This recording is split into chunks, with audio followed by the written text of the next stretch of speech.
श्री गणेशाय नमः।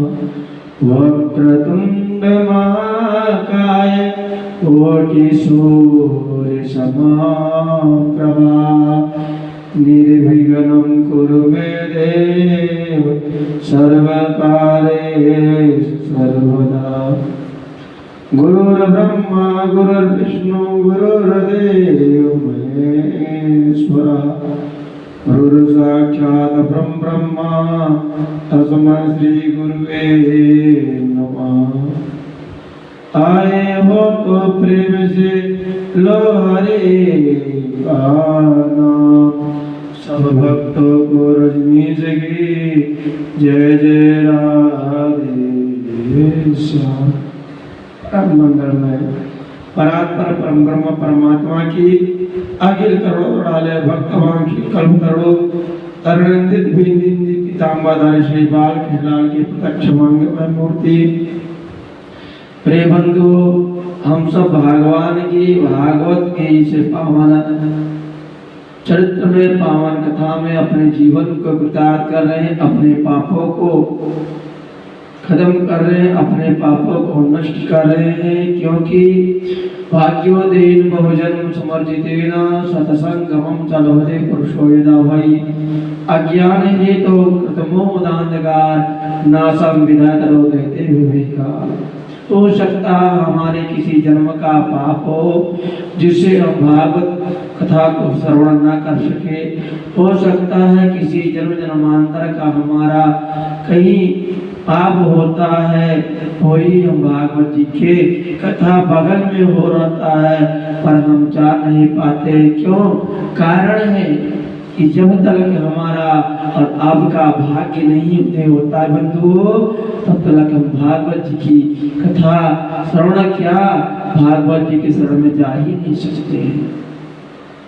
क्यों? क्योंकि गैर भाग्योदय होने पर इस संसार में कुछ भी नहीं होने वाला है। आप सोचिए कि हमारी नौकरी लग जावे या हमारा बिजनेस व्यापार आगे बढ़ने लगे या हमारा शादी हो जावे, तो जब तक आपका भाग्य ही नहीं उदय होगा तब तक आपके जीवन में कुछ मंगल हो ही नहीं सकता। इसका प्रमाण है क्या? जैसे कि कोई व्यक्ति भागवत जी करवाते हैं तो भागवत जी करवाते तभी जब उनके कई पूर्व जन्मों का तपस्या उदय होता है, तपस्या का फल प्राप्त होता है। जब छोटे छोटे पुण्यों से जब उनका पूरा पुण्य एकत्रित होता है तब जाकर के एक होता है। जब एक हो जाता है तो भगवान श्रीमन्नारायण की कथा को श्रवण करने की और श्रवण करवाने की और सुनने की इच्छा प्राप्त होती है। संतों ने कहा है कि आठ सर्ग अपवर्ग सुख धरि तुलाय के अंग तोल नताई सकल में जो सुख लो सत्संग। श्री गोस्वामी तुलसीदास जी ने रामचरितमानस में सुंदरकांड में लिखते हैं कि तात स्वर्ग अपवर्ग सुख धरि तुलाय के अंग और तोल नताई सकल में जो सुख लो सत्संग। बंधुओं, जो सुख सत्संग में है वो संसार में किसी भी कोने में नहीं है। जो सत्संग में सुख है, परमात्मा के भजन में सुख है, माता पिता के चरणों में सुख है और भगवान श्री राघवेंद्र श्री ठाकुर जी के, श्री राम जी के, श्री कृष्ण जी के, श्री ठाकुर जी के चरणों में जो बालाजी के चरणों में सुख है वो संसार के किसी भी कोने में सुख नहीं है। वो स्वामी तुलसीदास जी को लिखना पड़ा राम सुंदरकांड में कि तात स्वर्ग अपवर्ग सुखी धरि तुलाय के अंग। यदि संसार की सभी वस्तुओं को यदि आप एक तराजू पे रख दीजिए और सत्संग को एक तराजू पे रख दीजिए तो आपका ही पलड़ा भारी होगा। कौन सा पलड़ा भारी होगा? वो सत्संग का पलड़ा भारी होगा। क्योंकि जो गोस्वामी तुलसीदास जी ने लिखा है वो गलत लिख ही नहीं सकते, क्योंकि लिखवाने वाले तो परमात्मा है, निमित्त है। गोस्वामी तुलसीदास जी को श्री राघवेंद्र सरकार जी ने बना दिया कि हे गोस्वामी तुलसीदास जी आप लिखिए, हम आपको प्रभु श्री भोले भूत भगवान के पुत्र श्री गणेश जी को आपके पास भेज दिए। श्री गणेश जी महाराज ने लिखने लगे, क्योंकि तुलसीदास जी की कलम में इतनी ताकत नहीं थी कि रामचरितमानस को लिख सके। कोई संतों के मुखार बिंदुओं से हमने सुना है कि गोस्वामी तुलसीदास जी निमित्त थे, पर लिखने वाले श्री गणेश जी महाराज थे। और रचि महेश निज मानस राखा। श्री भोले बाबा ने जो किसी और को देना चाहते थे, उन्हें लगा कि गोस्वामी तुलसीदास जी से कोई भक्त ही नहीं है, तो गोस्वामी तुलसीदास जी को नियुक्त किया। क्यों? अच्छा, आपके मन में रीजन होगा कि गोस्वामी तुलसीदास जी को ही क्यों नियुक्त किया? क्योंकि बंधुओं, संसार में करोड़ों जीव हैं, करोड़ों जीवों के अंदर परमात्मा विद्यमान होते हैं, परंतु आपके शहर में, आपके गांव में, आप मान लीजिए आप 5 भाई हैं, 4 भाई हैं, 3 भाई हैं, 2 भाई हैं, तो आप वहाँ देखिएगा जो 4 भाई होते हैं, एक ही को माता पिता, 2 ही को माता पिता सबसे ज्यादा अधिक मानते हैं। सब घरों में ऐसा नहीं है, लेकिन कुछ घरों में ऐसा है कि मतलब है माता पिता 2 बच्चों को क्यों मानते हैं? पता है क्या है? क्योंकि दोनों बच्चों ने अपने माता पिता को ख्याल रखा है, अपने माता पिता का सम्मान किया है, अपने माता पिता का सुख और दुख में साथ दिया है। और कुछ ऐसे व्यक्ति बेटे होते हैं, देखिए एक ही माता से 4 पुत्र जन्मे, लेकिन 2 को ही सुख प्राप्त क्यों होता है? क्योंकि इस संसार में हम मात्र एक लीला करने, भगवान ने हमको इस संसार में एकमात्र लीला करने का भेजा है। और लीला हो क्या है? भगवान का सत्संग है, भगवान की कथा है, भगवान का भजन है। भगवान ने, श्री ठाकुर जी ने हमको इस संसार में मात्र अपनी प्रचार और प्रसार करने के लिए हमें यहाँ भेजा है, बल्कि यहाँ घर और मकान और कोठी और बिल्डिंग और खीर पदार्थ खाने के लिए नहीं भेजा। बंधु, यहाँ सब कुछ छूट जाएगा, मात्र आपका किया हुआ अच्छा कर्म और आपका धर्म वही आपके साथ जाने वाला है, बाकी सभी नहीं धरा रह जाएगा। धर्मान गोचित जीवेगा धनानि भूमो पशुष्टे नारी गृहद्वार यशोसाने धर्मान गोचित जीवेगा। आपका अच्छा किया हुआ धर्म, आपका अच्छा हुआ कर्म आपके साथ जाने वाला है, बाकी सभी धरा रह जाएगा। आप सोचेंगे कि हमारी पत्नी तो हमारे साथ जाएगी, नहीं बंधु, ना आपकी पत्नी आपके साथ जाएगा, ना आपका पुत्र जाएगा, ना आपका कोई नात रिश्तेदार आपके साथ जाने वाला है। यदि आपके नात रिश्तेदार यदि फोन से अगर उनकी जानकारी भी हो गई कि फला व्यक्ति अब संसार में नहीं रहा, तो मात्र आपको आपके शमशान तक जा सकता है, आपका बेटा आपका दाह संस्कार कर सकता है। वो भी जब उसको लिखा होगा, परमात्मा ने जब लिखा होगा, वही दाह संस्कार करने का उसको अवसर प्राप्त हो सकता है। अन्यथा ऐसा हो जाता, आपका दाह संस्कार भी होने का नहीं होता। क्यों? क्योंकि परमात्मा ने जिस विधि से इस संसार में आपको भेजी, जिस विधि आपका मृत्यु लिखा होगा, उसी प्रकार से हो सकता है। कहने की तात्पर्य हमारे बंधु यह है कि जब तक आपके भाग्य उदय नहीं होगा, तो कुछ भी नहीं आप कर सकते हैं। आपके भाग्य में, आपके नसीब में जो आपको लिखा है वो आपको मिलेगा ही मिलेगा, लेकिन जो आपके प्रारब्ध तो आपको जो लिखा है वो आपको भोगना ही पड़ेगा। राम जी के प्रारब्ध में लिखा था कि 14 वर्ष का वनवास भगवान को होगा। बताइए, दशरथ नंदन श्री रघुनंदन श्री राम जी महाराज ने इस संसार में आकर के श्री रामचरितमानस को श्री गोस्वामी तुलसीदास जी नाम क्यों दिया? रामचरितमानस है, जिसका जीवन राम जैसा हो और चरित्र राम जैसा हो, वो इस संसार में राम माना जाएगा। लेकिन इस संसार में रावण तो पहले का रावण बहुत अच्छा था, बड़ा ही अच्छा था। माँ जानकी लंका में ही सुरक्षित थे। लेकिन हमें ये बताइए, आज का रावण कोई अच्छा है क्या? हमारी बहन बेटी कहीं स्कूल में, कहीं मेडिकल में, मतलब कहीं भी घर में या किसी के भी यदि घर में जा रही है या कोर्ट मुकदमा में भी जा रही है, कहीं भी जा रही है, सुरक्षित नहीं है। बंधुओं, पहले का रावण ठीक था, लेकिन आज का रावण नहीं ठीक है। आज तो घर घर में रावण बैठा हुआ, घर घर में विभीषण बैठे हुए हैं, लेकिन राम कहाँ से लाएंगे? बंधुओं, ये कलयुग का एक प्रकोप है। कलयुग जिसके सर पर सवार हो जाएगा वो रावण हो जाएगा, और जिसके सर पे श्री रघुनंदन श्री राम जी विराजमान हो जाएंगे, और हनुमंत वर्मन श्री हनुमान जी महाराज हो जाएंगे, वो विभीषण हो जाएंगे।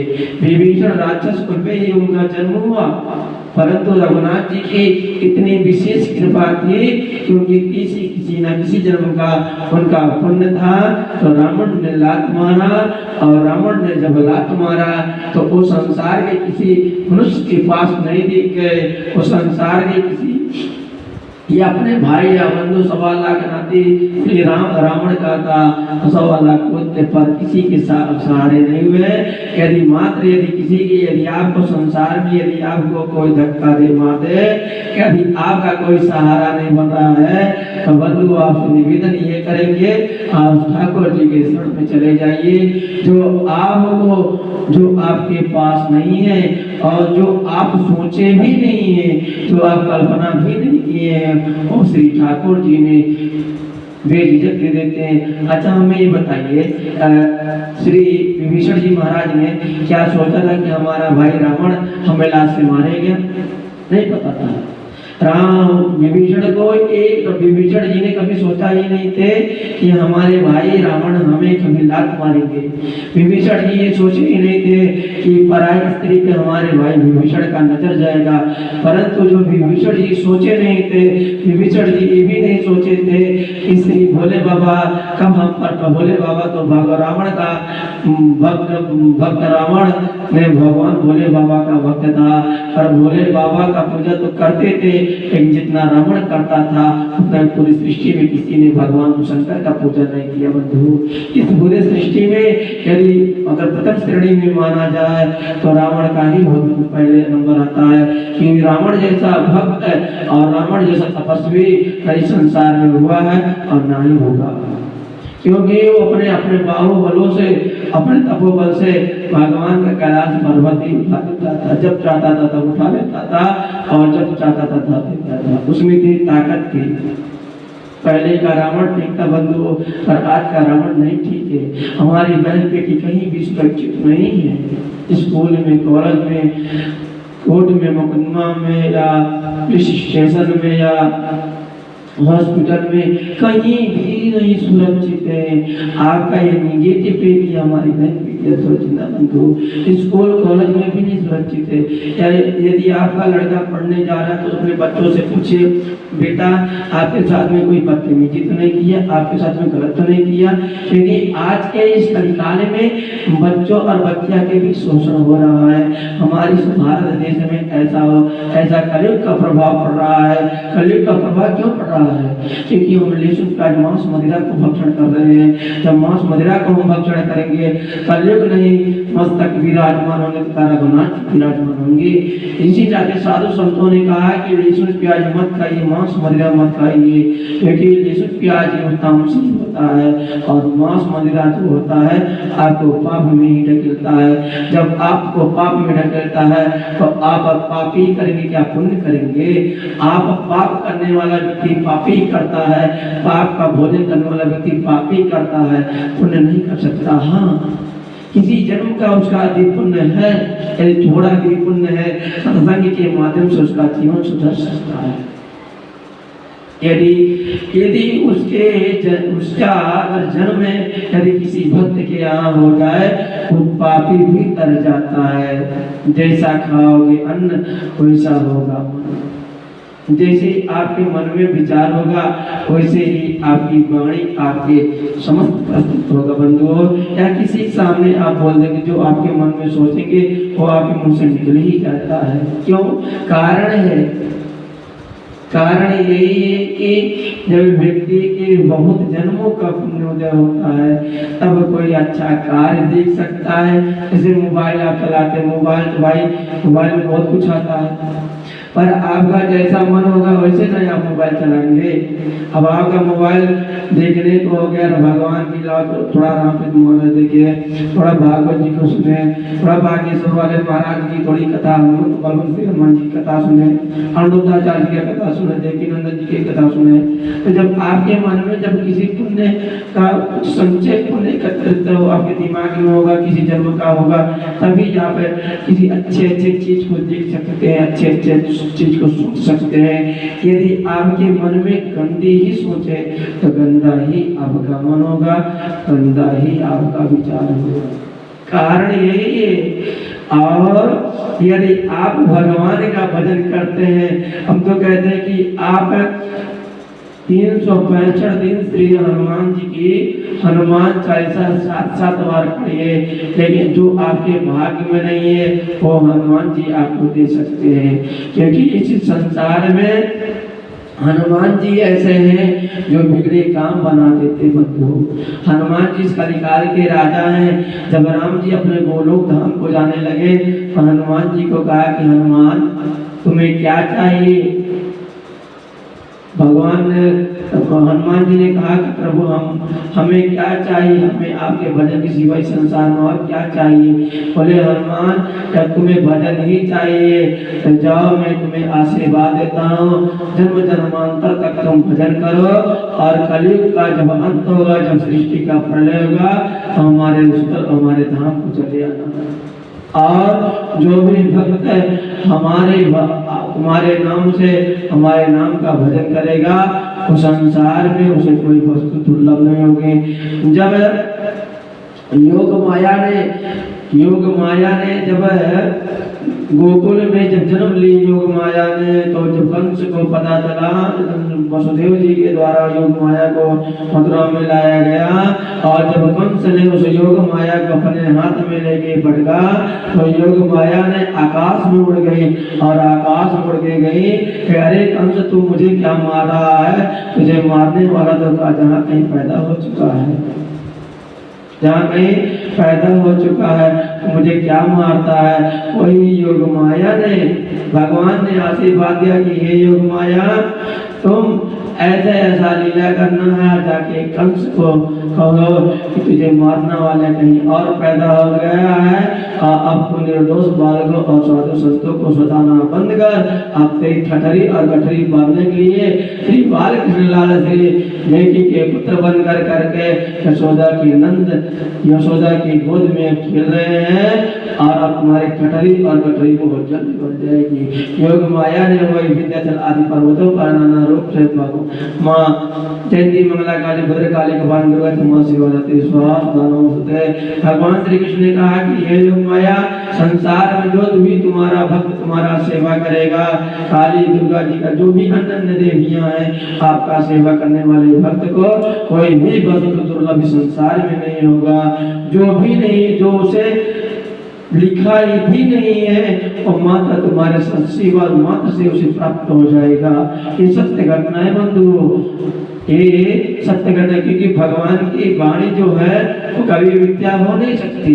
आप मन मान जो नहीं जो शब्द में ठठरी बंधु, बागेश्वर वाले जो महाराज जी हैं ऐसे नहीं कहते हैं ठठरी और गठरी, तुम उस लायक हो। वो महाराज जी कहते हैं कि इस भारत देश में जितना खतरा हमको ईसाइयों और मुसलमानों से नहीं है, मुसलमानों और ईसाइयों से नहीं है, उतना हमको खतरा सनातन दोगलों से है। क्यों? क्योंकि हिंदू का ही विरोधी है, ब्राह्मण का ही विरोधी है, क्षत्रिय का ही विरोधी है, शूद्र का विरोधी है, भाई का दुश्मन है। बंधुओं, कहने का तात्पर्य इस संसार में यदि आप बचे हैं, किसी से दुश्मनी नहीं है, किसी से बात नहीं आप फालतू हो रहा है, तो आप ये समझ जाइए कि आपका किसी जन्म का पुण्य है।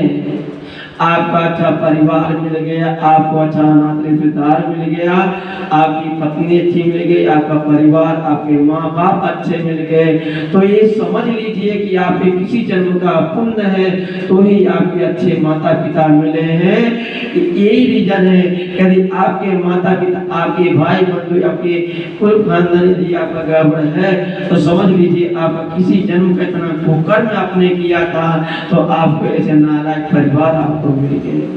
क्योंकि पत्नी को यदि पति अच्छा मिल जाए, तो समझ लीजिए कि पत्नी ने किसी जन्म में पुण्य की थी, तो ही उसका पति अच्छा मिला है, तो ही उसको अच्छा पति मिला है। और पति को भी समझ लेना चाहिए, यदि हमारे जीवन में अगर अच्छी पत्नी मिली है, तो समझ लेना चाहिए हमने किसी जन्म में अच्छा कर्म किया था, और अच्छे कर्म का प्रभाव भगवान श्रीमन नारायण ने हमें अच्छी पत्नी दे दी।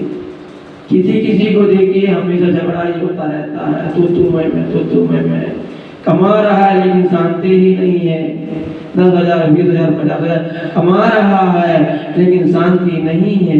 यदि शांति यदि है तो श्री राघवेंद्र जी के सेवाओं के सिवाय संसार में शांति है ही नहीं। कोई तन दुखी, कोई मन दुखी, कोई धन बिद रहा देवदास, थोड़े थोड़े सब दुखी सुखी राम के दास।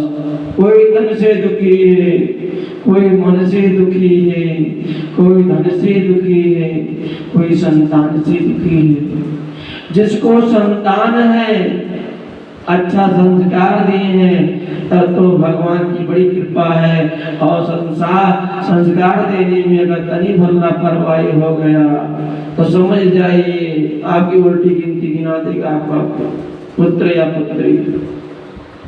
तो कहने के तात्पर्य बंधु यह है कि संसार में व्यक्ति वही सुखी है जो भगवान के भजन में मस्त है। इसलिए साधु संतों की कोई मतलब नहीं रहता, और तो भगवान के भजन में मस्त ही रहते हैं, उनसे कुछ भी नहीं चाहिए। बताइए, सुदामा जी महाराज को कुछ भक्तों ने कहा, कुछ चटरी वाली कथा कहते हैं कि सुदामा जी महाराज बड़े दरिद्र थे। हाँ, सुदामा जी महाराज के पास अन्न नहीं था, लेकिन सुदामा जी महाराज के पास जो धन था वो संसार के किसी साधु संतों के पास में था। यदि सुदामा जी के पास वो धन था, कौन सा धन? कृष्ण नाम का धन, राम नाम का धन था, और राम नाम के धन के प्रभाव से सुदामा जी के सुदामापुरी विख्यात भगवान श्रीमन नारायण ने कर दिया। 2 मुट्ठी चावल खा करके परमात्मा ने मित्रता को निभाया। लेकिन आज का जो मित्र है, और आपने यदि अपने मित्र पर भरोसा ज्यादा कर लिया, देखिए सब ऐसा मित्र नहीं होता है, लेकिन कुछ ऐसे मित्र होता है, मित्र का ही दुश्मन बन जाता है, मित्र का ही गला काटने के लिए तैयार हो जाता है।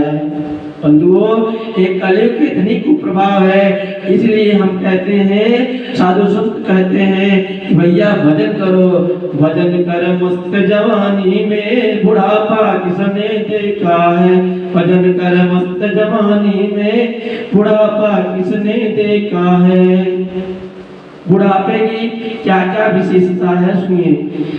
आंख से देख न पाएगा, पांव से चल नहीं पाएगा, कान से सुन नहीं पाएगा। भजन कर मस्त जवानी में, बुढ़ापा किसने देखा। भजन कर